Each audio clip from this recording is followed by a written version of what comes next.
We're Good just gonna evening. need, um, Carol Ann, if you could just, do I have sharing privileges? You should. If you I should, don't, I will give you the opportunity to share, but just let me start this off. okay. Hi, I am Carol Ann Church, Director of Community Boards here at Brooklyn Borough Hall under the leadership of our Borough President Antonio Reynoso.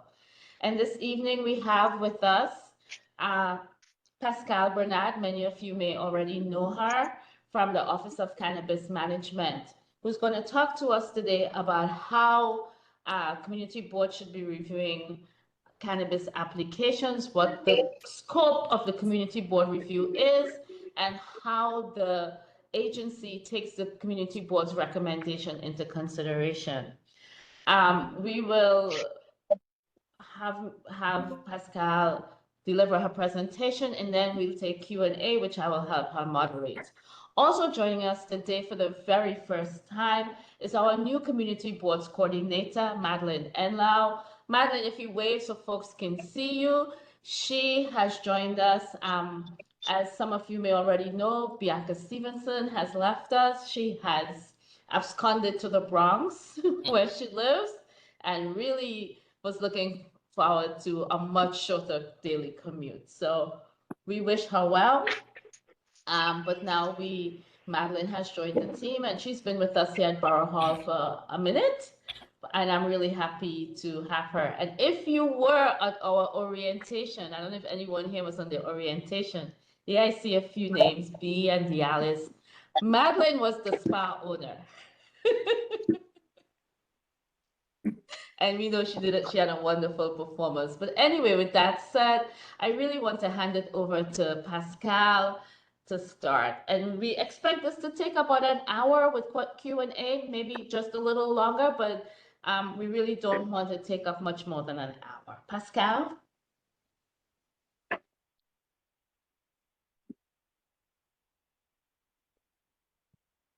You're muted.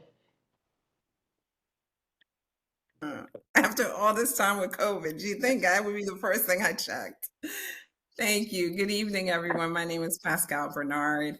I am the Deputy Director of Governmental Affairs at the New York State Office of Cannabis Management.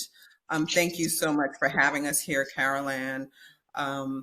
And we will go through this quickly. I'm joined by my colleague, Adam. And Adam has a hard stop at 6:50, so he's gonna, go through his portion of the slides, and then I will, and then we'll get into Q&A. So we're gonna be very efficient today. Adam, why don't you introduce yourself as I share the screen? Yeah, good afternoon, everyone. Sorry about that. I do have a prior engagement at 6:50 tonight, but yeah, I work for the Office of Intergovernmental Affairs under Pascal, and I'm up in the Albany office. But yeah, I work directly with Pascal, community boards, and local municipalities. Thanks for having us. I'm just trying to figure out how to share this.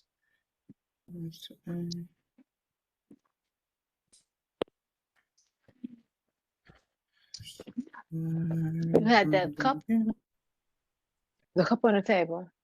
Are you finished with it? Huh? Okay, If we're you're gonna not sit in the muted, kitchen. please mute yourself. Oh, I leave it. Thank you. Are you able to share, Pascal? Yes, I'm pulling it up now. Hello. Okay, Adam. Can you see my screen? Yeah, just go ahead, play from beginning. Okay. Mm-hmm. Hello. Hi, I'm Victoria Stennett. Adam, you should see adult use licenses. Do you see that? Nope. Wash your hands. You're sharing your screen, not the PowerPoint. Oh, that's odd because I said PowerPoint. Okay. You're good.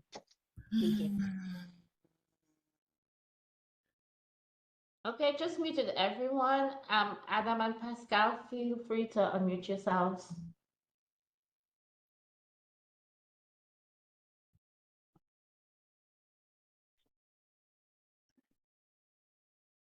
Mm.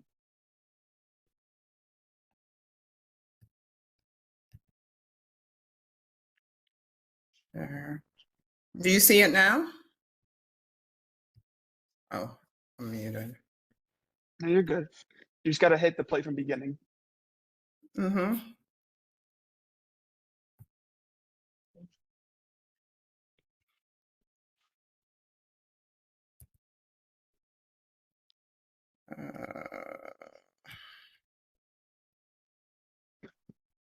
Sorry.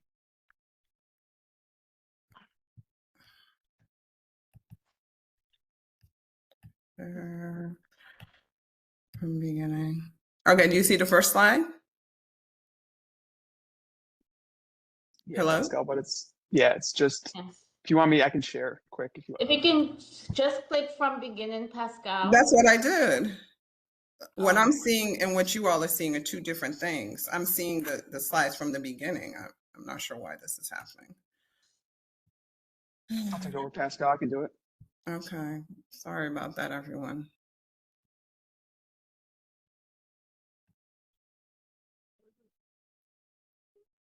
There we go. Everyone can see the slides now, correct? Yes. Yes. Perfect. Yes. So what we're just going to be doing right here So we're is joining going by over. phone. Oh, we're going to be going over the license types, some of the key things you guys have been seeing, maybe in the news, or things that are directly interacting with the community board. So high level license types, we have our retail dispensaries, which you're familiar. They are the ones who are actively selling to the retail and to the public. You have on-site consumption licenses, which are not currently allowed. Those regulations have not even been drafted yet, so you are not seeing any of those currently. Ones that you won't see directly coming to the community board, but are still part of the market are our adult use cultivators growing the cannabis, nurseries, which are known for kind of being more of the clones and mature plants, and more of the agriculture side of it. Processors, these are basically ones who are creating concentrates, basically making the products, the pre-rolls, anything that's more beyond the biomass cannabis. Distributors, these are wholesales. They're basically the people who move from the cultivation side to processors, vice versa, to the retail dispensaries. Delivery is going to be that retail aspect, which the retail dispensaries have the authority to do. So again, that is some type of secure delivery that is being made from a retail dispensary to a consumer. An adult use co-op is kind of a controlled cultivation process of distributing, but this cannot be selling to the public. This is more of someone who is part of a cultivator and processor kind of sub-business. And the final one, which you'll probably see and have already seen at your community boards, is micro businesses. These are small scale operations similar to microbreweries, where their ability to kind of cultivate their own cannabis, process it, and sell it directly to consumers if they so choose. That's good. There we go. So role of the municipalities. In cannabis law, it basically expresses that one, there has to be a notification to municipality, and in the case of New York City, to the community board. Part of that notification process allows an ability to express an opinion. That opinion, it decided to be issued, is part of the record in which the Cannabis Control Board approves or denies an application. This will be for your retail dispensaries, your micro businesses, registered organizations, which are medical dispensaries, as well as, again, on-site at a future date. Again, these opinions are part of the official record, which is used to weigh, approve, or deny those applications. And like I said before, your nursery cultivators, processors, distributors, really the supply side of the cannabis market. While it's not coming directly to the community board, they're still part of the market. It's just there's no retail aspect, so there's no community input for those opinions. So the notification to municipality form, which I can imagine everyone has probably seen by now, it is on our website, and that notification to municipality per Section 76 of cannabis law needs to be served in one of the three manners listed on this email. So that is via certified mail, overnight delivery with proof of mailing, or personal service, them coming into person and dropping it off. And our office does make sure we receive some type of proof that one of those 3 manners was conducted. And we have also, with that notification to municipality, at the bottom of it, you'll find instructions on how to issue an advisory opinion.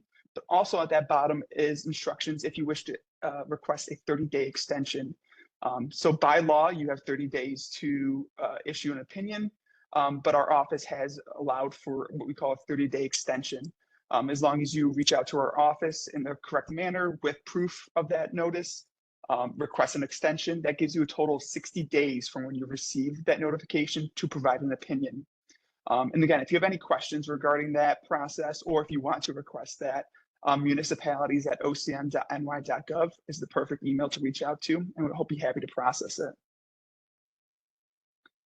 So kind of now going to more of the hot topic items, public convenience and advantage. You may be aware of this or may not be. That's kind of why we're here today. So public convenience and advantage, we will refer to that as PCNA. This is currently in the regulations, but not really in a fully complete stage. Our office has sent out those regulations, which are basically new regulations for public convenience and advantage. That went out in October of 2024. That initial period did close, and then we basically sent those regulations back out to the public. That has now concluded. So at the June 2025 board meeting, a resolution was passed to file a notice of adoption to the Department of State, which I believe is in that same process. So again, these regulations, for people who might not be aware, public convenience and advantage is a mechanism for the Cannabis Control Board to evaluate oversaturation of cannabis dispensaries. As you're aware, in New York City, there's a 1,000-foot distance requirement from retail dispensaries. And part of the public convenience and advantages will look at, I think there's maybe 7 factors. If a retail dispensary has a public need, or if there is some type of lack of access to allow them to be within that 1,000-foot distance requirement. This is the only way a retail dispensary can be within that distance. So I will say blanketly, these regulations are complex in nature. So what we're going to kind of do here is just simplify them. So hopefully you guys can kind of have a better understanding. Under these new regulations, which are, again, will be adopted, which are adopted and will be filed with the Department of State, it sets a base floor distance requirement of 500 feet. So that doesn't get rid of the 1,000-foot distance requirement. This is just saying that no PCNA can be submitted within 500 feet of another store. The current regulations allow a PCNA to be submitted for anything within 1,000. So if I was located next to Pascal's dispensary by 20 feet, I could have basically the ability to submit at least a request for a PCNA. Doesn't mean the board would grant that, but it means I would have the ability to do so.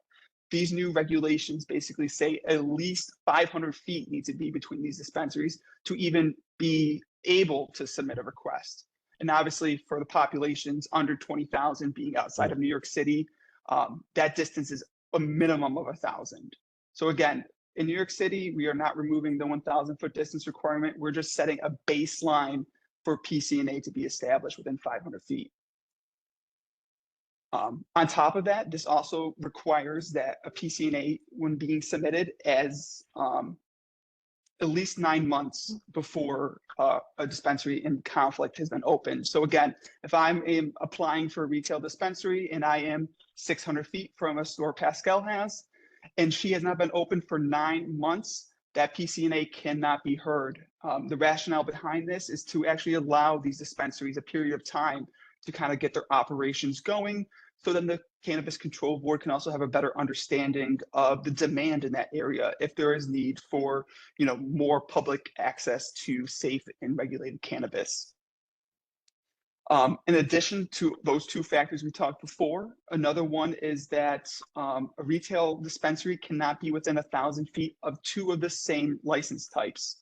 So if I am submitting a PCNA request and I am within 1,000 feet of 2 other retail dispensaries, I cannot submit such request. Again, so a lot of these things still keeping our distance requirements, but setting more strict requirements on really what's going around in that proximity. For example, though, if I was a retail dispensary and there was a micro business within 1,000 feet of me, I could submit that request because, again, there's not 2 or more of the same license types.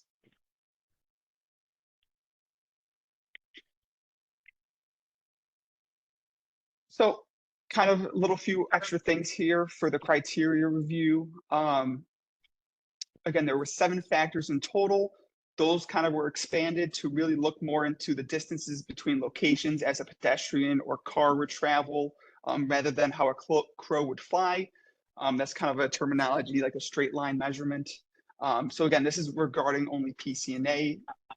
The Cannabis Control Board really wants to look at, the public accessibility when it comes to how can you access a store-to-store difference, kind of the structural boundaries between the 2 locations, and kind of factors unique to the environment, economic considerations, really if there's high travel, if there is a lot of different, different factors. It really leaves it open for the applicant to provide that information. And one of the last factors I'm going to talk about for PCNA, which me and Pascal were huge advocates for, is that part of these regulations now include notification to the community board. So again, you already receive a notification when they're applying for an application, but this is an additional now communication you'll receive. Our office is working on that kind of notice form, which will be a little bit different than what you've seen from the notification to municipality. This one will be specific for the PCNA, so it allows you to kind of express that opinion, be present for a board meeting, whatever the board whatever the community board feels necessary. So part of that PCNA, they will be notifying you and providing their application kind of the arguments why they see there is a public need for their dispensary to be within 500 to 1,000 feet of another one. And on top of that notification, they are also required to serve notice to the people they are within proximity to. So again, Pascal, I'm opening a dispensary. Pascal is within 800 feet of mine. I would have to serve not only notice to the community board, but also to Pascal of my application. That process would play out, time would go on. That's a 45-day process, at least for again, to the community board to provide that opinion. And then that will basically go to the Cannabis Control Board for a decision. This is where I'm handing off, Pascal? Yes, I believe so. Gotcha. Okay. So municipal rulemaking. As you can see, these are the different I'm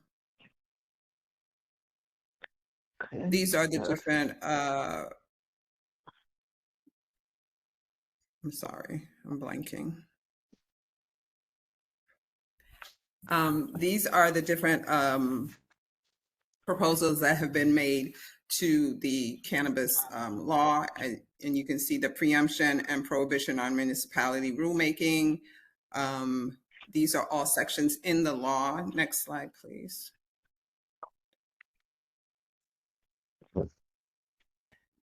So authorization for municipal rulemaking.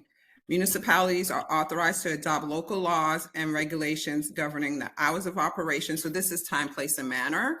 So hours of operation when a cannabis product can be sold at adult use dispensaries shall not be from 2 a.m. to 8 a.m. unless given express written permission by the municipality.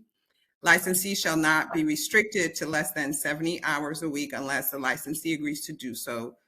The visual or architectural integrity of the location, if the location is within a historic district, parking, traffic control, including but not limited to pedestrian and vehicle, outdoor pursuant to Article 13E in the Public Health Law and the Clean Indoor Act, and noise. So it is the municipality that does it. But as it relates to this, the way that New York City is set up, all of this falls under the jurisdiction of really the city council. Next slide, please. Distance requirements. Next slide. Over the last year, Acting Executive Director Felicia A.B. Reed has directed the Office of Cannabis Management to conduct a thorough review of agency practices and decision-making protocols to ensure compliance with mandates of the MRTA. OCM recently identified the process by which the agency has been assessing adult use retail dispensary location distance requirements relative to schools first established in 2022 is not consistent with cannabis law section 72.6. This means that earlier guidance does not comply with cannabis law section 72.6. And due to the recent preliminary injunction order issued by Albany Supreme Court, OCM is required to review retail dispensary locations under the previous door-to-door standard when reviewing a retail location's proximity to school until February 15, 2026. This means the office will continue to assess distance from the main entrance of the dispensary location to the nearest entrance of an exclusively used school located on the same street. So I know that the two slides are a little conflicting. And so we're going to kind of talk a little bit about this. So as you know, the way that we have been measuring the distance was as it says here, where we were doing from the door of the dispensary to the school, and it had to be exclusive use. Again, our acting executive director, after review, realized that the way that the agency had been doing the measurements was not consistent with the law. We were sued, and so the Albany Supreme Court issued a preliminary injunction. And so we can't measure the way the law says right now because of this injunction. So we have to continue to operate as we have been operating. And I know that a lot of you had heard about, had heard the information that we were measuring the distance incorrectly. But again, because of this injunction from the Albany County Supreme Court, we have to continue to measure as we've been measuring.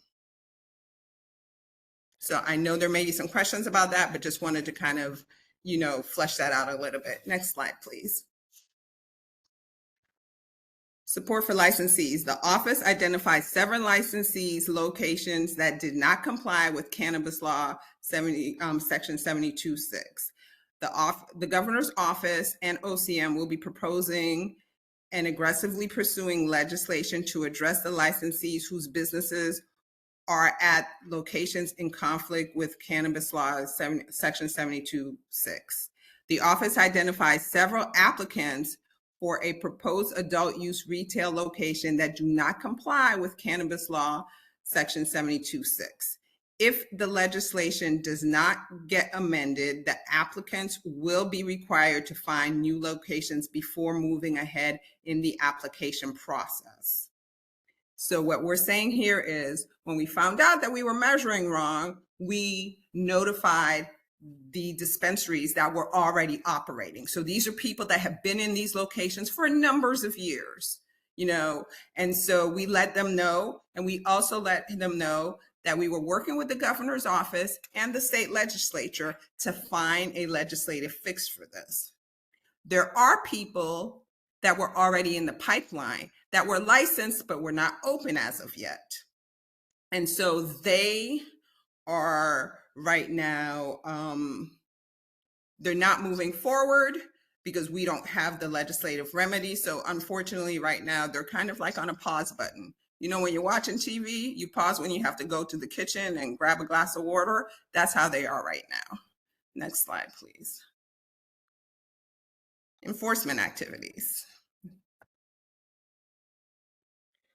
So many of you know that, we know that many of you get complaints from, your constituents that live in the boundaries of your community board. And so the best way to file a complaint is this way, where you send the information to the email here, cannabis.ny.gov /report-and-incident.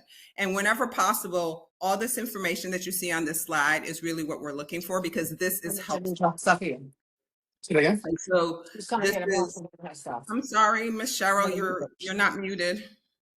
And so this information, the name of the business, the time of the allegedly illicit activity, the location of alleged illicit activity, any pictures that people can take without endangering themselves, please. Indicate if there was previous police contact, proximity to a sensitive use location, school or house of worship, and contact information from the person. If the person doesn't want to give contact information, that's fine too. They can also, file the complaint anonymously. But a lot of times community boards reach out to us. It's really important that this first step be done, because that is how we track all the things, and it goes directly to our enforcement team, and then they start looking into it. Next slide, please. And so there were some revisions of enforcement activities in the 2023-2024 budget, and it really gave us greater enforcement powers. And so you see some of what it allowed us to do, because prior to that, we could not go into illicit stores, but after this, we were able to go into unlicensed stores and really look for illicit activity and even shut some of them down. And so, again, this happened in 2023, 2024. Prior to that, we were only allowed to go into licensed shops, which was very difficult. And I know that it was a hard thing for you all as community leaders, because you would call our office very frustrated. But again, in 2023, 2024, we received greater powers thanks to the governor and the state legislature. Next slide, please. And so local governments are now empowered to seek closure orders from the state Supreme Court. In New York City, that is the Sheriff's Department. Many community boards also reach out to the Sheriff's Department when they get the complaint, when constituents complain to them. Landlords can be sued who fail to evict commercial tenants who are selling cannabis without a license. And local government may use existing or enact new laws to address unlicensed illicit activity. So in New York City, like the nuisance law, the health code, before we started, my friend William was talking about some posters in his community, and someone else said to him, hey, call 311 first, and then you can get the sanitation department to come take them down. So there are local laws that you can use. There are local agencies that you can use to address some of these things. Next slide, please. Closures of illicit stores. OCM has the authority to revoke or cancel or suspend any registration, license, or permit issued under cannabis law for violation of the cannabis law. OCM has the authority to conduct regulatory inspections during normal business hours of any place of business, including a vehicle used for such business, where a business is engaged in activity for which a license would be required under cannabis law, including medical cannabis, adult use cannabis, cannabis product, cannabinoid, hemp, and hemp extract, or any products marketed or labeled as such, are cultivated, processed, stored, distributed, sold by any person holding a registration, license, or permit under the cannabis law. That's a lot of words to say that we can go in and conduct inspections, and if we need to make seizures of cannabis products. Next slide, please. So how do you know if a dispensary in your community is a licensed dispensary? This dispensary verification tool. Licensed dispensaries have to display that on the front of their store, whether it is recreational or medical. There is a medical verification tool as well. and the QR code will take you to the OCM website where you can see if the dispensary is a licensed dispensary, because all the licensed dispensaries are on our website. Next slide, please. And we're at the end, and so this is how you stay in touch with us. You can email municipalities at ocm.ny.gov, and I will also put my email in the chat for people. We are at the end, and we're happy to take questions.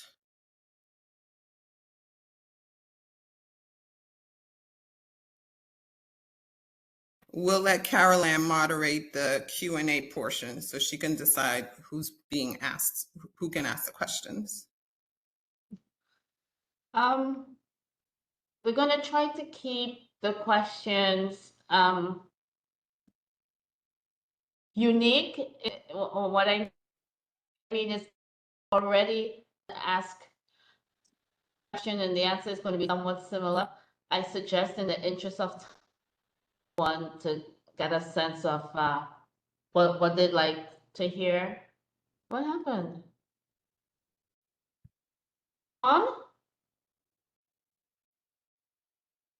Madeline?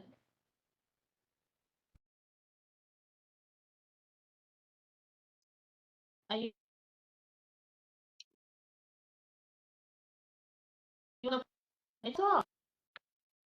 No, Caroline, we can hear you. Can you hear me? Yes. That's weird. I can see the okay. Sorry. Can I take the question? Yeah, hello. Can you all hear me?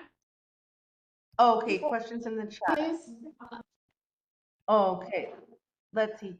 So, it's being asked what the difference between a micro business is and a PCA. Yeah, I can take that one. So kind of again, a micro business is a license type, like how a retail dispensary is a license type. A PCNA, again, a public convenience and advantage, is a mechanism for someone who might be a micro business or a retail dispensary to locate within 1,000 feet of another adult use retail dispensary. Again, that is looking at specifically, the board is looking at an oversaturation of retail dispensaries and if it serves a public need. So one, again, micro business license type, PCNA is a mechanism for a distance requirement. So there's like a micro business can be medical, recreational. These are different licenses. Is that the story? Is that the distinction? No, a medical dispensary, is just, it's that. It's a medical dispensary. There are, you have to have a prescription. You have to be, you go in there and there is a pharmacist that handles the transaction. So a micro business is under the adult use side of the agency. And so a micro business is a license type where you have, it kind of is an ecosystem in of itself. And so you have the several license types under that one business. And so that's different. The PCNA, as Adam has said, I have a dispensary and he wants to open close to my dispensary. And so he would have to, seek permission from the office, come to the community, provide notification to the community board, as well as provide notification to me. Okay, thank you for that. Thank you. We have a question. How do you handle it if a CB receives 2 applications within 1,000 feet of each other, but no current dispensary is up and running? And so the person wants to know, you should have both of the licensees come in, because we don't know who's going to get the license. Is that the question? Yeah, and I think a good thing to do here too is link in our local map. As you guys might be aware with LAMP, like the Liquor Authority, kind of that mapping program.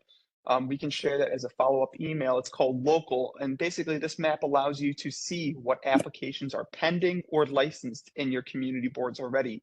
So for example, if you got 2 applications for locations that are near each other and you don't know which ones have been reviewed by our office yet, using that map is a great resource to kind of get that, and it's updated daily, get an idea of what applications are pending in your area and maybe what hasn't been filed yet. So definitely, if you also have questions, again, you have our contacts to reach out to us, but that local map is a great resource. Okay, we have a great question. Why have some businesses come to us already having OCM approval? I guess I'm a little unclear. Abu, would you like to explain?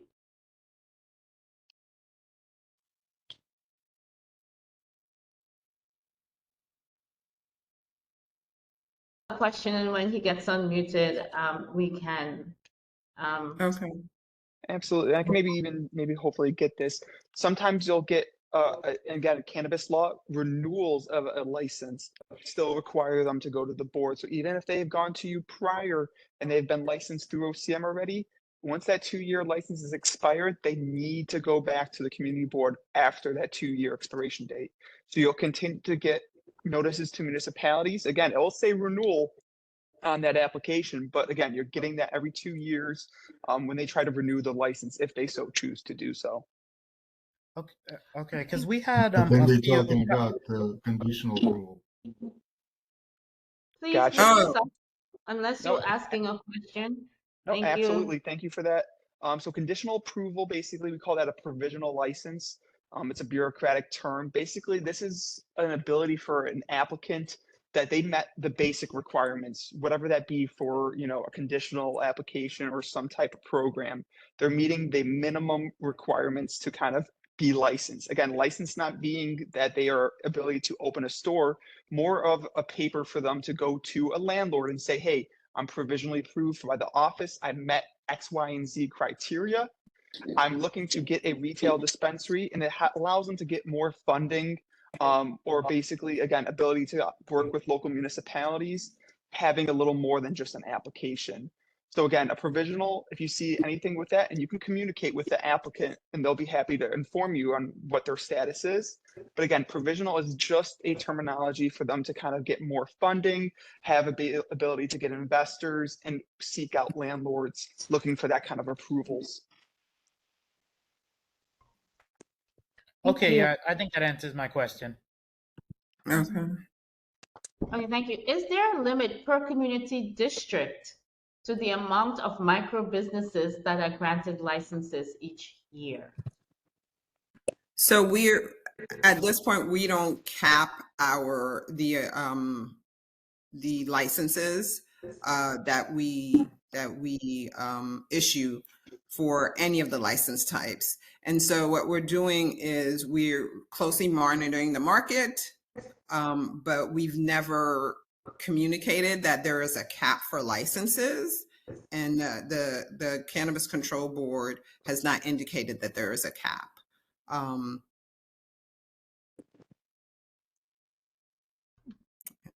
Right, oversaturation. Can you explain why and how licensed applicants that the board have not recommended are able to circumvent the process and still open? So the community board advisory opinion is that it is an advisory opinion. It is one of many factors that the Cannabis Control Board reviews before making a decision on licensing. I will say that at times, when the way that the resolutions are written, not all the information that the community boards want to communicate is necessarily in there per se, and it's not relevant to time, place, and manner, right? we've seen resolutions where they're like, oh, it's close to a McDonald's and the children walk by there. But in the law, in and of itself, being close to a McDonald's does not prohibit someone from getting a license. I know that we don't like to hear that, but that is the reality.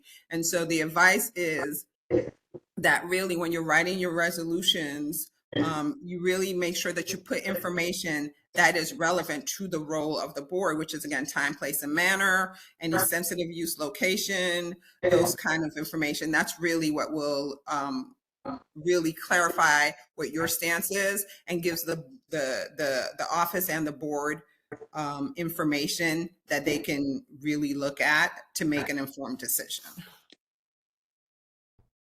Thank you. Pascal, because that point you just made is just so very critical to how boards write their recommendations, is there anything else you want to add, like any specifics you can give the board? When I say specifics, I mean, like you mentioned time, place, and manner, but could you just expand a little bit more on that so they all understand, everyone can understand exactly what that means? Again, and so we will send the presentation out to Carol Ann tomorrow. And so she will be able to disseminate it to you all and you can see it. And then also you can always go onto our website to see the information. But really, that is the jurisdiction of the municipality, right? Really looking at time, place, and manner and making sure that that is, that the licensee adheres to that. I know that there are times we've seen municipal opinions where they're talking about, well, it's near a park and the children play. In order for the sensitive use location to be expanded, the municipality has to do that. Currently, the sensitive use location are schools exclusively used as school, house of worship exclusively used as a house of worship, 500 feet for the school exclusively used as a school, 200 feet for a house of worship exclusively used as a house of worship. And so anything outside of that, the park, the beach, the playground, the dance school, those are not sensitive use locations. And the municipality, i.e. New York City, has not designated them as sensitive use locations. And so that's not a factor that we can consider. And as you've seen, because we mentioned it in the presentation, we've had injunction after injunction. And for some of you who may know people who are seeking licenses, 1 minute it's hurry up, get all your information into OCM. And then the next it's like there's a pause because there's an injunction. And so there is a lot of litigation in this space. And so that's why it's really important that as you're writing, these municipal opinions and then the office and the board are reviewing it, we have to stick to what is in the law so that we try to minimize the litigation that's happening. Thank you for that. Question, asking for clarification on the proposed change in the measurement. Will that be an increase or a decrease? So it's we don't know right now, right? So again, the Albany County Supreme Court issued an injunction, right? We realized that the way we were measuring was not in line with the way that the cannabis law is written. And so we notified the licensees that are already operating, and we notified people that were applicants that were impacted. We got sued because, again, there's a lot of litigation in this space. And then there's an injunction saying that we can't change anything. We have to continue doing it as we've been doing it. And at the same time, while that's happening, the office is working with the governor's office. And, the state legislature is also working on this to find a legislative fix for this. So at this point, we don't know how quickly that will happen or anything. And keep in mind, the new legislative session doesn't start until January. So this is the space that we're in. A lot of uncertainty there. What happens if a dispensary has been operating for years and a preschools or children's program wants to open up right next door? Will the school be thwarted from opening? Not to our knowledge. Yeah, no, so the school can open within a retail dispensary proximity, but if the retail dispensary is there prior to that school, again, it's similar to liquor, it's grandfathered in that retail dispensary. But there is no, again, if there was a retail dispensary across the street, there was no school for, multiple years, and a school wants to open within that 500-foot proximity, they can. It's just going to have to be aware with the school that there is a retail dispensary there, and it is grandfathered by right of way. So yeah, a school can open there. It's just, again, it's a grandfather clause. I'm sorry.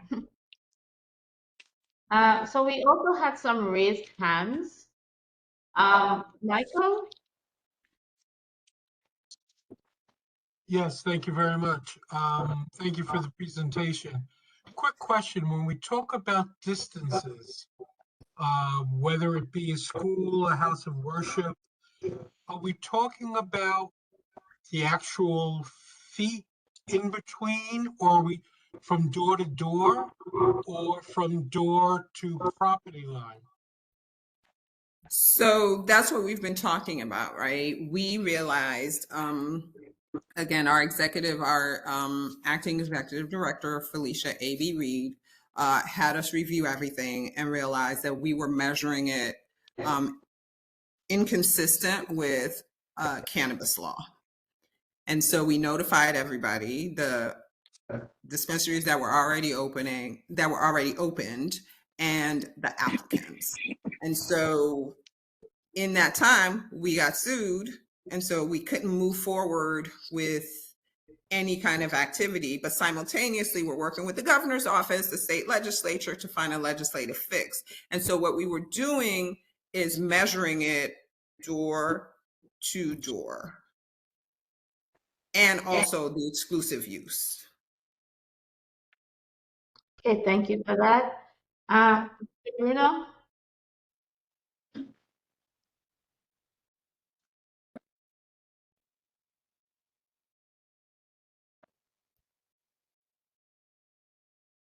Yes, could you hear me?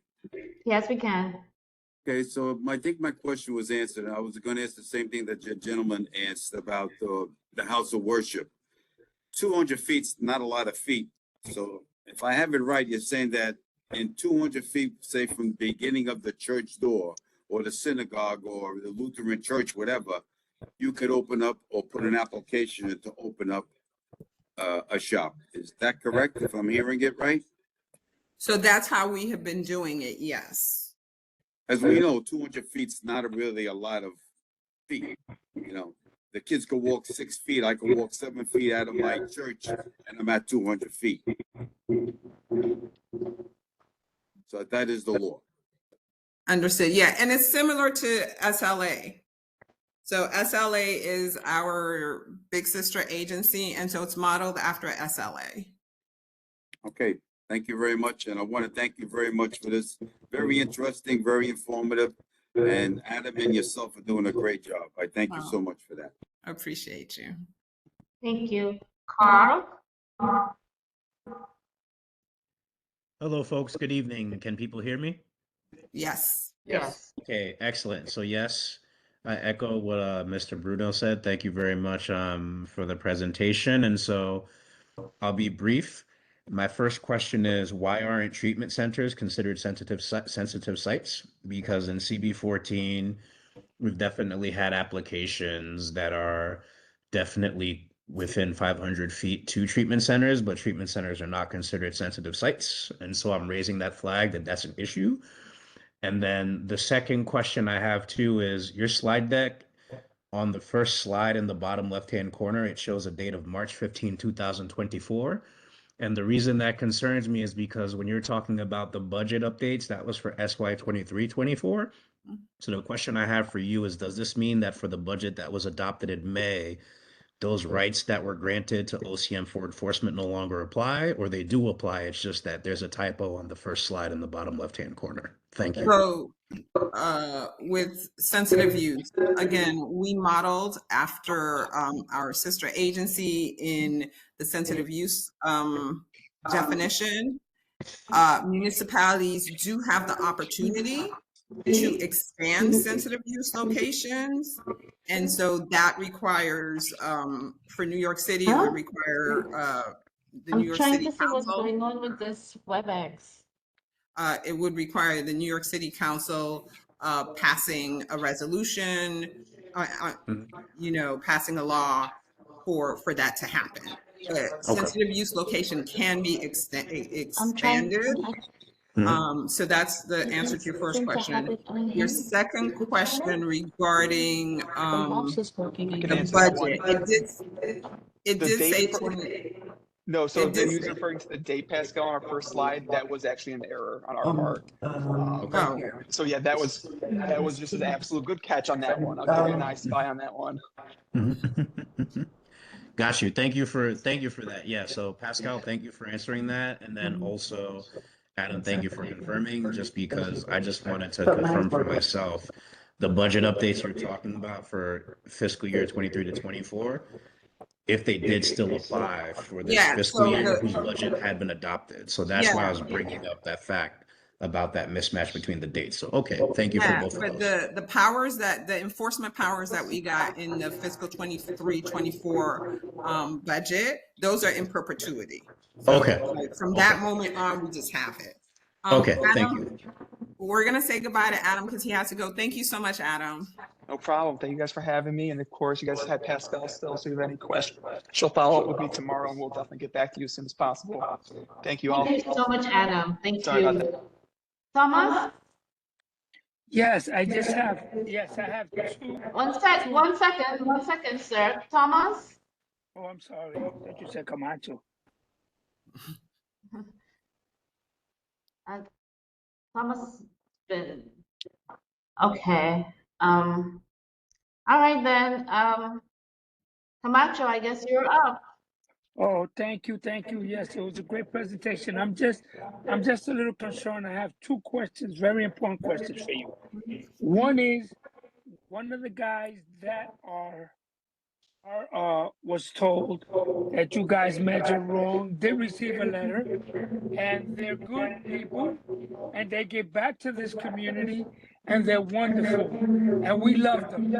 They do good work, nice and clean. My question there, but another thing is that when we recommendation in regards or our advice, we put in the report the school around the corner.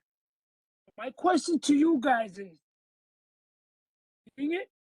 why would you close this guy down? He has a 15-year lease because you didn't do your due diligence.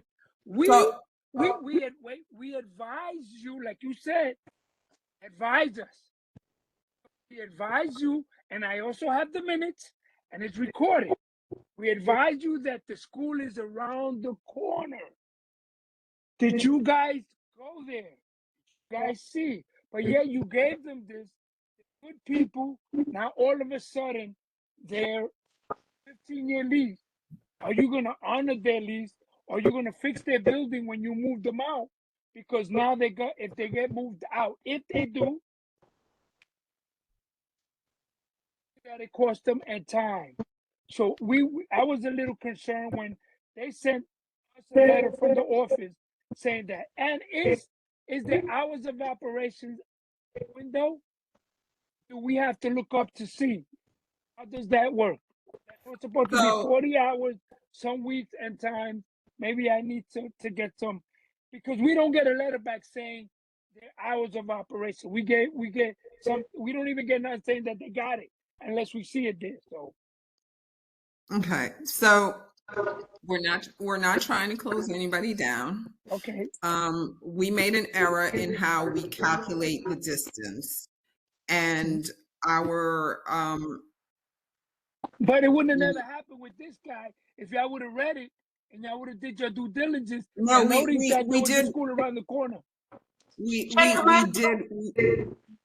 We did read it. What it is how we were doing the measurements. We know that the way that we were measuring, we were doing door to door, and it's not supposed to be. What I'm That saying is is, not how it should be this is measured. less. It's called common sense. This is less than 500 feet. It's around the corner. No, I understand. And so, again, that was an error on our part, and we acknowledge that, and we sent letters out. We are diligently working with the governor's office and with the state legislature to find a legislative fix. The new legislative session doesn't start until January. And so for now, everybody is operating as is. And again, there was a lawsuit in the county, the Supreme Court in the county of Albany, and there is an injunction that prevents us from measuring any other way than the way that we have been measuring thus far.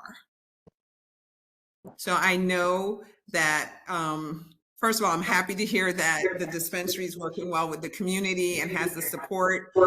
And I know that it's very troubling for them, but we really are working on finding a resolution that does not disrupt their business. And So that also, was done. Check the matter because we're short on time. I'd like to move on. Operation should be posted. Apologies to everyone. We're having a tech issue and the app is not being responsive. So unfortunately, I'm not able to get rid of that echo. Can't even seem to turn it on or off. So I really apologize for that. But I want to get to some other folks' questions. It's almost 7 o'clock. So I'm sorry.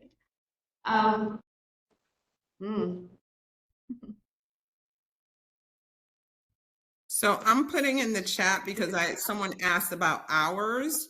And so here, and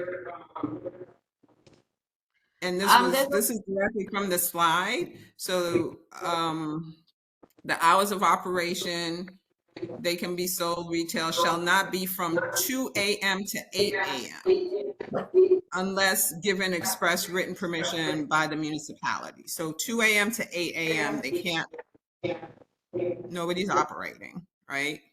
So there's no 24-hour, like, I don't know, like Dwayne Reed or something. It's not 24 hours. Okay. Question: how is OCM addressing the disparities between those who have been just as involved with regard to cannabis licensing, especially when there's so much money pouring into the industry? The 2 licensed shops in my community are bought from outside. So the very first licenses that we issued were conditional adult retail dispensary licenses, and they went to justice impacted people. Additionally, we have an entire team. It's the C team, social and economic, I forgot what social economic equity. And so about half of our license types, for half of the licenses issued across many of our license type are C licenses. And so these are social and economic equity licenses. And so we are very focused on that because it is written in the MRTA. And so we are adhering to that.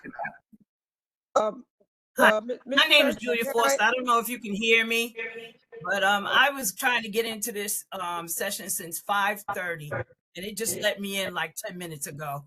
But I have a comment more than a question. And you were stating that you base the distance from schools at 200 feet according to SLA. I sit on my SLA committee in CB1, and the distance rule is 500 feet. It is not 200. Correct. 200 is for churches. 200 is for houses of worship. 500 is for schools. I think you might need to go back and check it.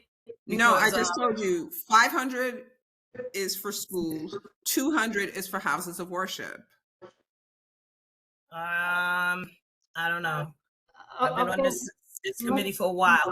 But anyhow, if someone can please get a different WebEx, because it took me almost an hour to get in. There seems This to have been WebEx, some, Ms. Foster, there seems to have been some technical issues. I apologize.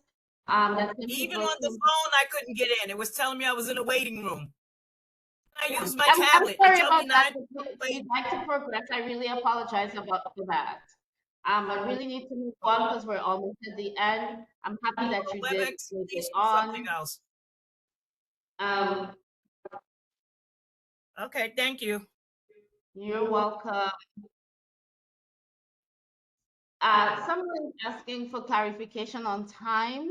According to PCM, retail dispensaries are allowed to open till 2 a.m. Does this mean that the CB can negotiate the operational hours? They can't. So they shut. Yes, from 2 to 8.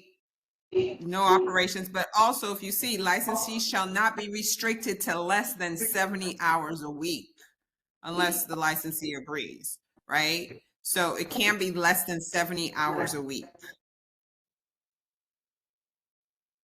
I understand that, but that's why I was the one who asked that question. No, what I'm asking you is, do we have to allow them? It's hard to understand what you're saying. Amy, I'm can you sorry. please mute yourself? Thank you. No, I'm the one who's asking the question. Okay, I can So, hear you better now. Go on. sorry, yeah, that was my question, which is, so because they're allowed to open until 2 a.m., do we as a community board have to allow that? So for instance, we tend to have places, most of the restaurants in our neighborhood close, let's say midnight. Are we able to restrict dispensaries with their opening and closing hours if they're still able to do the 70 hours? So you can't necessarily restrict, but certainly, well, let me rephrase that. You can try to engage in a discussion around stipulations with, because I know there are community boards that do that with the licensee. Please know that the office does not enforce stipulations, but certainly you can work on negotiating stipulations. There are community boards both in your borough and other boroughs that have done that. But technically, the actual applicant has the right to open till 1:59 a.m. if they so choose, regardless of community board. Like, you know what I mean? Since if the stipulation isn't enforceable, then they can open. Yeah, I mean, I'm just trying to get that straight. Yeah, basically, yeah. Okay. Thank you. Thank you.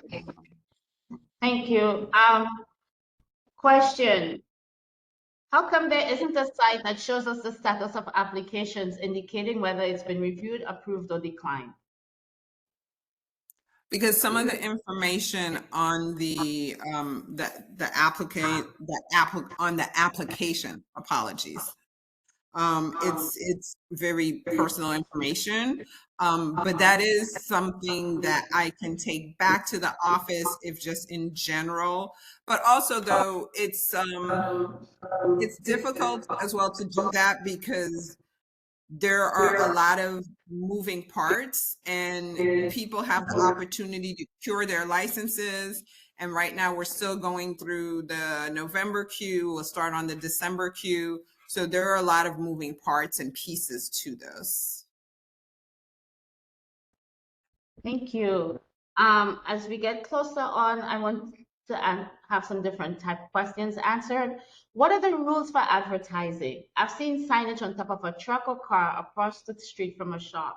And can they put signage on the sidewalk? No. Well, let me rephrase that.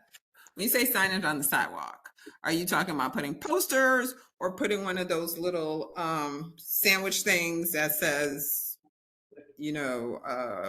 Pascal's Smoke Shop, right? So we recently had changes to the PLMA, and those are, I believe, going up on the Department of State website. I will double check that. And so those are the final regulations, and they had to adhere to that. So what I will do in my follow-up email to Carol Ann is include the PLMA so that she can send that out to everybody as well. And actually, Okay, while I'm here, if I can find it on my website, I will put it in for people. Okay, Melinda? Good evening, everyone, and thank you, Carol Ann. Thank you, OCM. I was just typing this long thing in the chat, so glad I got to speak. It'll be much shorter.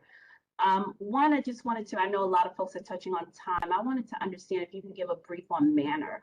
If there's some sort of guideline that our boards can use to have a greater understanding of how we look at manner, what can actually be discussed that would have an effect when OCM does look at our resolution or our recommendation as it relates to manner. And my second question is OCM working with any other agency, possibly DOH, to address the impact that illegal shops have had on communities like East New York and Brownsville? Because we had, you know, a ridiculous amount of illegal shops for so long, and it absolutely created a lot of addiction, a great deal of overdose, some fatal. So I just want to know if we can, you know, kind of work with OCM and any other agency to activate those former spaces with information, education, and possibly treatment, because we have a high amount of addiction based on all the illegal shops that were existing in East New York and Brownsville. So those are my two. Thank you. Thank you.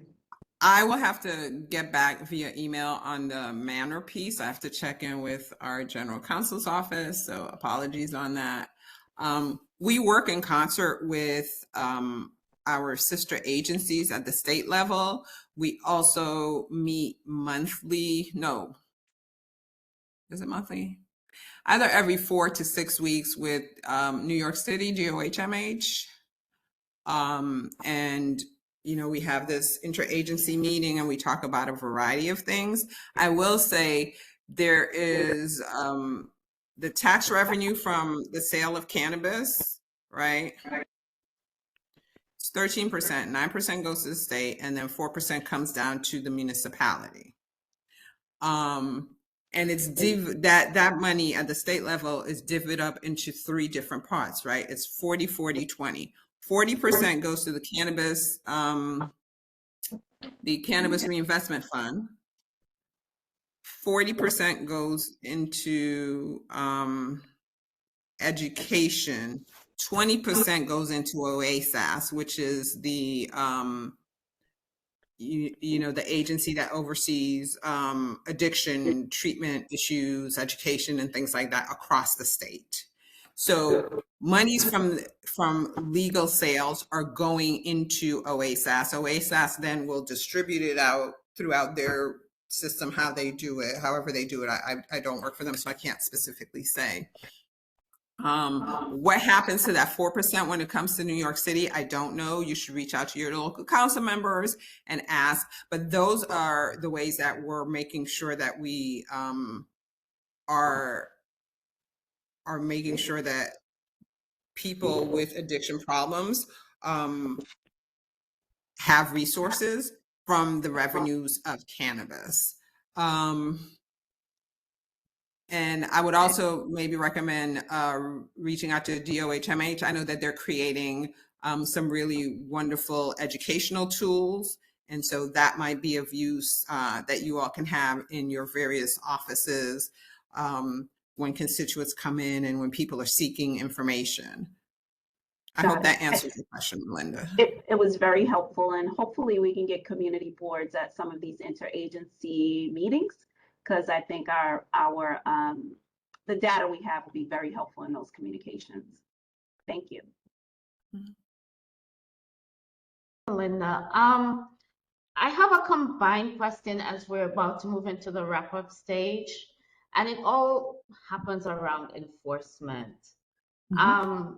Is there any feedback given for complaints that are reported?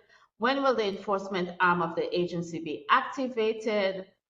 And does enforcement do sting operations to ensure that minors aren't being sold product? So the enforcement arm of the agency is already activated. We're working across the state. OCM has offices in 3 parts of the state. We have an office in New York City, we have an office in Albany, and we have an office in Buffalo. And so we have enforcement staff in all 3 of those offices, and they cover the entire state. A lot of times they work in collaboration with local law enforcement, whether it is the sheriff or the NYPD or, in other jurisdictions, it's typically the sheriff's office. And in some other places, they even do it with code enforcement. So we're always working in concert with locals because we understand that they have a good sense of what's happening on the ground. So all of that is already happening and continues to happen. Providing updates on the enforcement operations is difficult to do, and to be very transparent, I don't get information. I'm going to use my buddy William again. So William will send me some information, and he would have completed the proper form, right? The incident report form. And then he'll send me an email saying this happened or whatever. And then I will forward it to enforcement. After I forward it, I don't even know. I don't get updates on the investigation because they have to make sure that they protect the integrity of the investigation. And so they may say something to me that could jeopardize that. And certainly that's not what we want. And so it's really difficult to provide feedback on investigations. I will say that, there have been investigations where we've gotten not just cannabis, but there's been other kind of illicit drugs. There's been knives, guns, and things like that. And so you'll see that pop up in your paper. A lot of times you will not see our enforcement agents. And part of it is because, we want to make sure that their identities aren't known to everybody so that they can continue to do their job. And also because a lot of times when we do those big takedowns, we do it in conjunction again with the locals. And so we allow them to be the ones to be featured and things like that. But all of those things are already happening.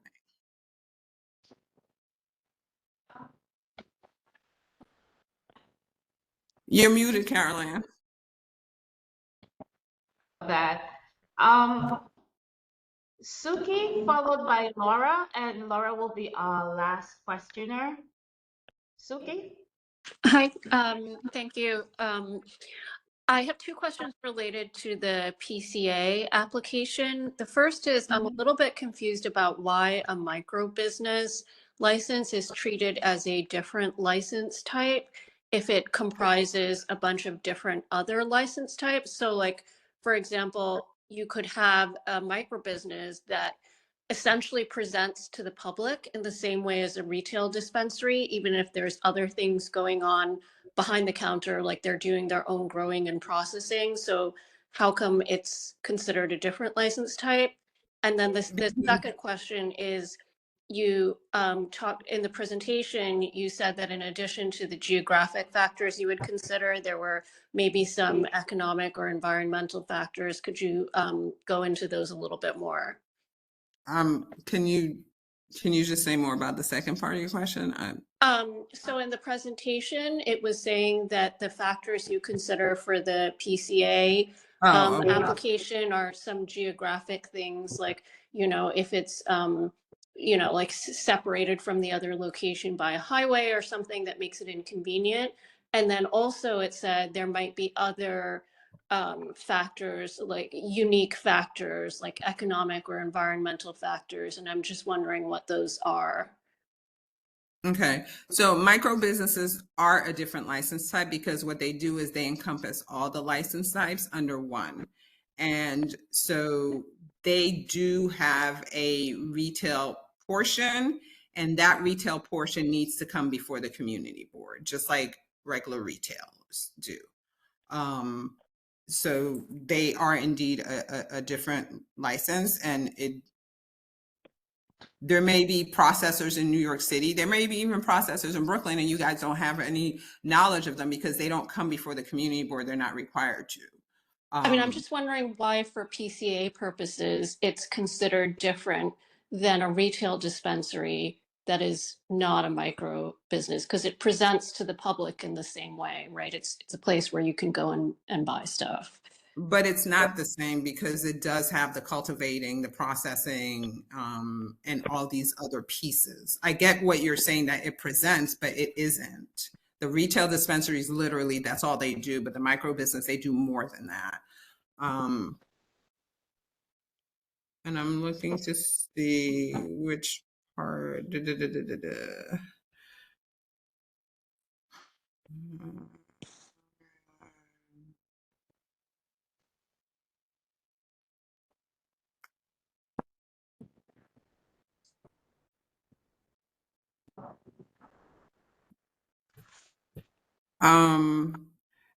So with the PCA, okay, here it is. The criteria for review has been amended. Distance between locations is measured by pedestrian or car travel, whether there are any geographic or structural boundaries between them, highway, river. That's more for, the river is more for, other parts of the state.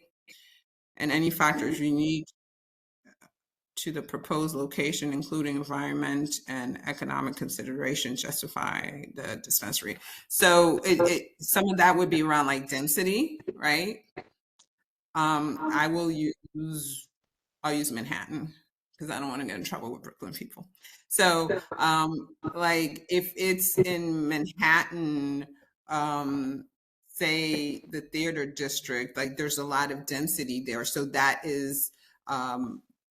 would be taken into consideration. So there are all of these factors, and that's an environment and economic consideration. So those are some of the factors that would be taken into consideration. Okay, got it. That's helpful. Thank you. Thank you, Suki. Laura? I just have a couple of things. One, we're getting a lot of licenses for the same locations, and they're all telling us that they have a lease. So I could get 2 or 3 applicants for one location, and the board doesn't know who actually holds the lease, and we're trying to find out from the applicants. We don't know who has the lease. So I will tell you, one of the things that some landlords are doing is they're giving provisional leases, and then whoever actually gets the license is the person that they will sign the actual lease with. So the board gets 3 licenses and they look at 3 and think the location is fine. So they're going to approve all 3, but only one will get the license for that location. No, I'm not saying that that's what the board will do, but you're saying that you're getting multiple people for the same location. I'm explaining to you what landlords are doing. Right. But then I have 2 guys that are fighting with me. They're saying, well, you approved this guy last month, but I have the lease. So it's a little confusing is what I'm trying to say. Okay. The first one gets the proximity protection. Yes. Proximity protection is what will determine. There have been people who have proximity protection, and then for whatever reason, they end up moving to a different location. So that has happened as well. And in the follow-up email, we will send the local map. We'll send a link to the local map, and you'll be able to go on and look to see. And I think we have a video that explains how to use it. But if you use the lamp for SLA, it's really it's literally modeled off of that, and so that you'll be able to take a look. And the second complaints I'm getting from existing legal businesses that they're smoking outside. So they're buying product and they're hanging outside and they're smoking outside. Is that something that's in violation then? Because it's disturbing the neighbors. So they should not be doing that. And the licensees know that they should tell their patrons to not smoke in front of their stores. And that's something that we can report then if we see it or we get complaints on it. Sure. Thank you very much. Thank you.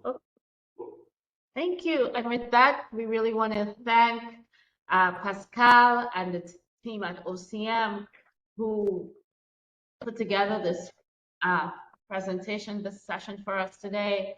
I hope for the members who were able to join that this has been very useful and has brought some clarity to what is being asked of the board when these applications come before them, as well as what's needed in your recommendations, your advisory opinions to have them be legal and pertinent to what the law allows. Again, Pascal, I really want to say thank you so very much for your time. Please tell Adam as well that we really appreciated him coming on. And, you know, we might reach out again. Let me see what my community board members say. They might want to follow up on certain aspects of this OCM world. If anyone on here had a question that did not get answered, please feel free to reach out to me. Send me the question in writing. I will forward it on to OCM and I will share that response with everyone so we don't lose anything. Well, I want to thank Carol Ann because, you know, she actually proactively reached out on behalf of all of you. And she said, hey, my community boards need clarity. And she literally said, these are the points that I want you to make.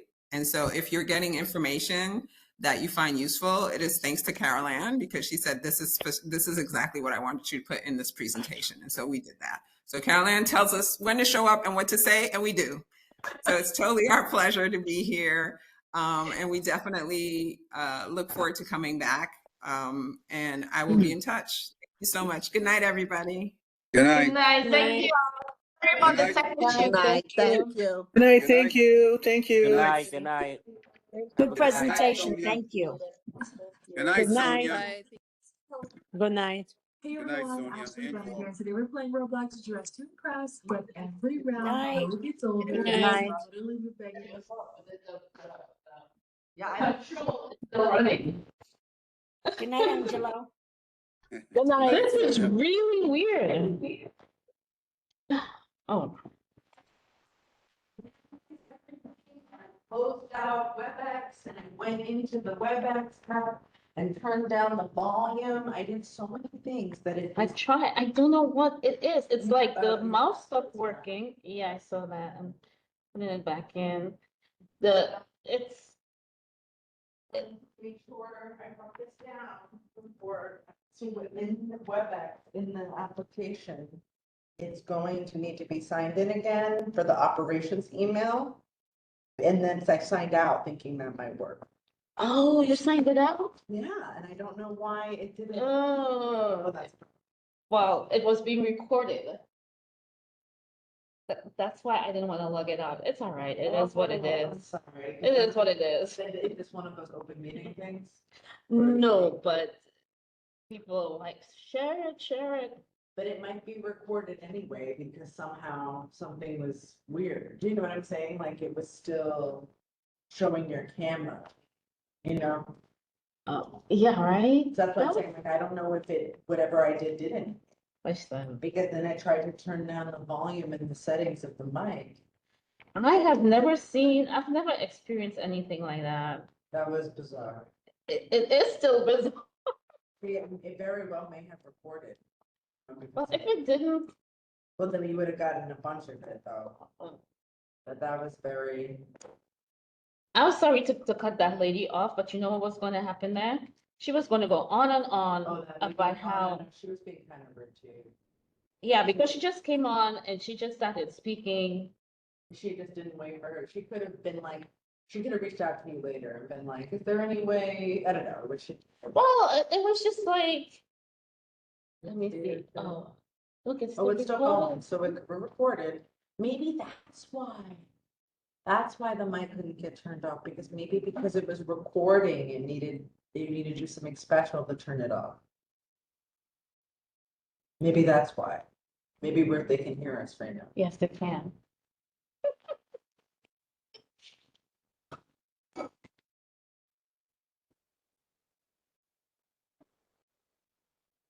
Want to turn it off?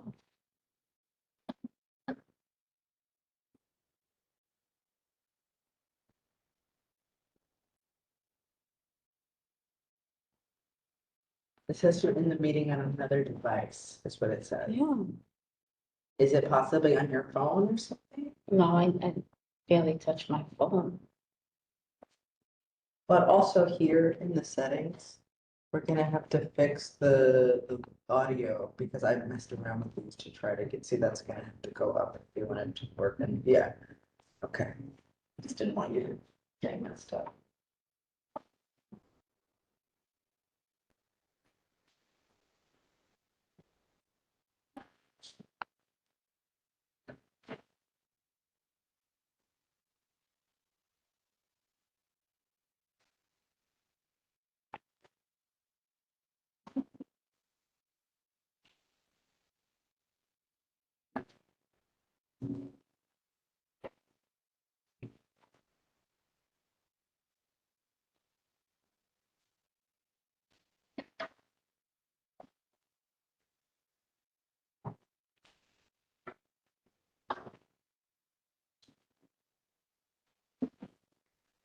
How do I end this meeting? I don't know where the meeting is. I can't end it.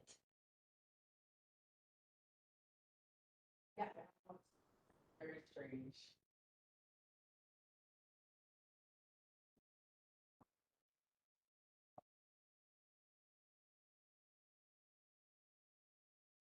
Are all these people still in the meeting? Yeah, they didn't log themselves out.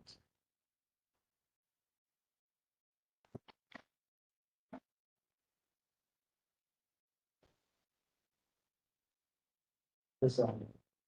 Right? See, and then I went and tried to sign out. In a meeting. Don't see it. Not disturb. Status.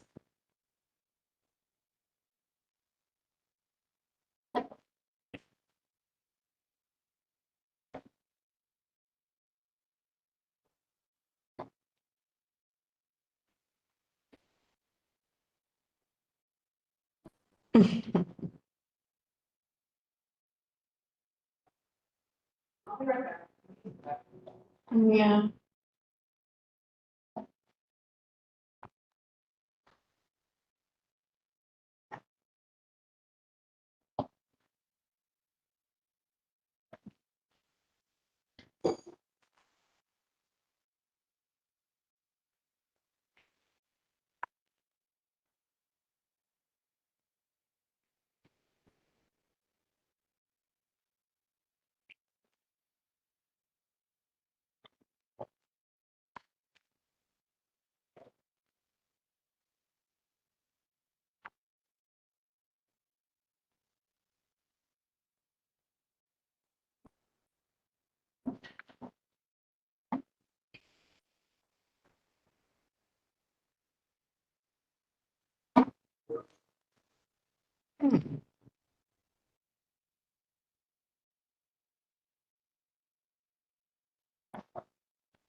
It's still going?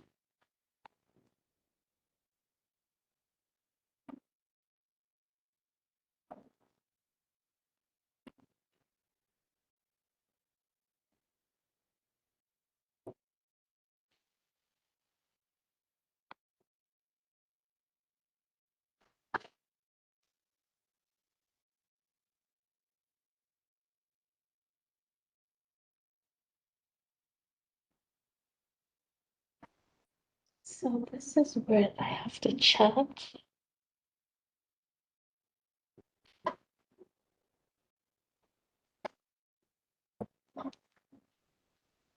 So it's funny, it's still going. Bizarre.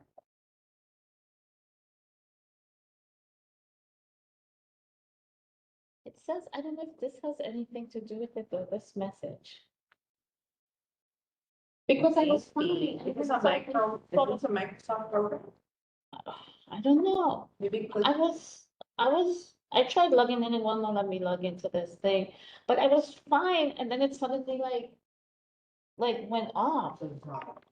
That was very strange. Yeah. Hello?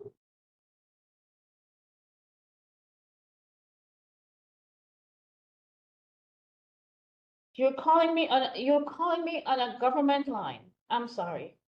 Goodbye. Oh, you're welcome. Bye-bye.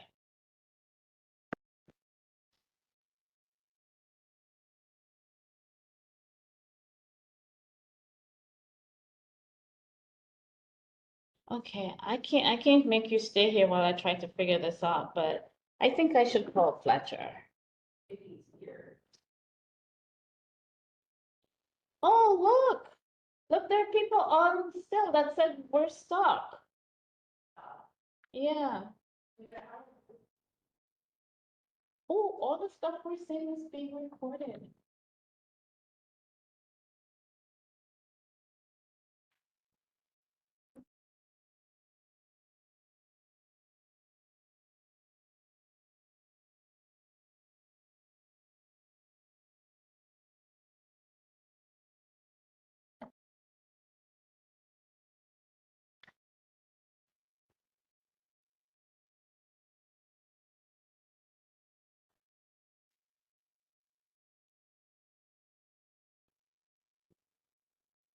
I can put things on here.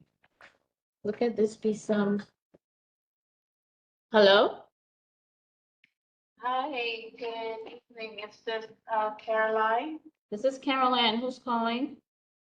Hi, my name is Cassandra. I'm a friend of Lisa. Okay, Cassandra, I'm gonna have to call you back. I'm still at the office, so how about we chat tomorrow? Okay, no worries, no problem. Okay. What's the time for you? Tomorrow is Friday, right? Anytime after 3.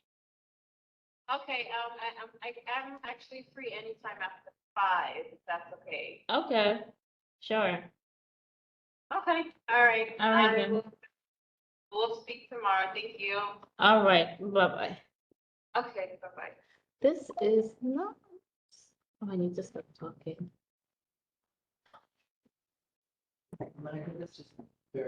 Mhm.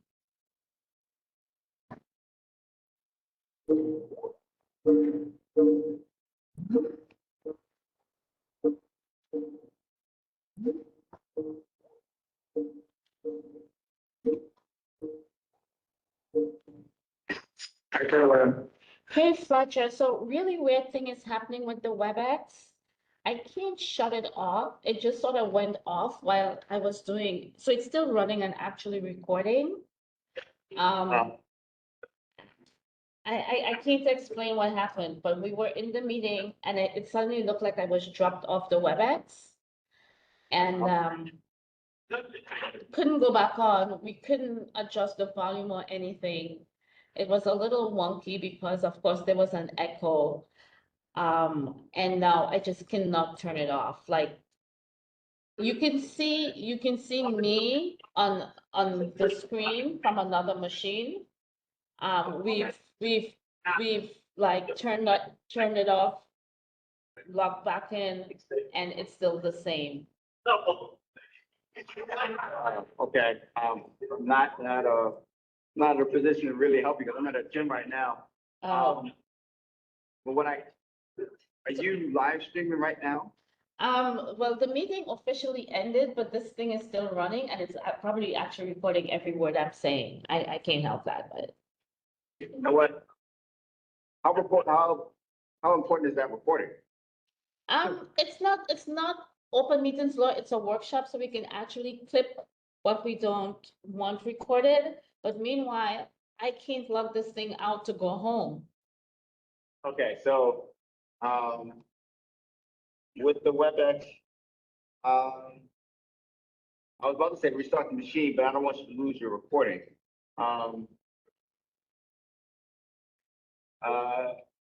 When you open up WebEx, can you open up WebEx at all? I can open it up. It opens up, it shows that when I go into like the settings part, it shows the meeting is still running.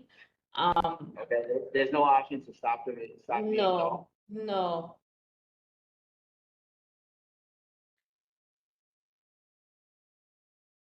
And like I can't see me. Like I don't know what it is with the camera. I'm not visible. It was fine. It was just in the middle of the meeting. It just like did this thing. And the only thing I can think of doing is just posting. If you go to the task manager and find WebEx to see what's running, you can end task it. That's about the, if you don't see any place where you can stop the meeting or anything, the only thing you can do is either end task, WebEx, or, you know, shut it off. Browser tab, WebEx.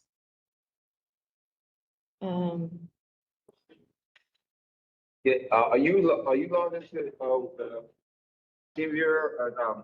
Teams on that computer? Yeah, I'm calling you Can from you- the computer. Can you share your screen?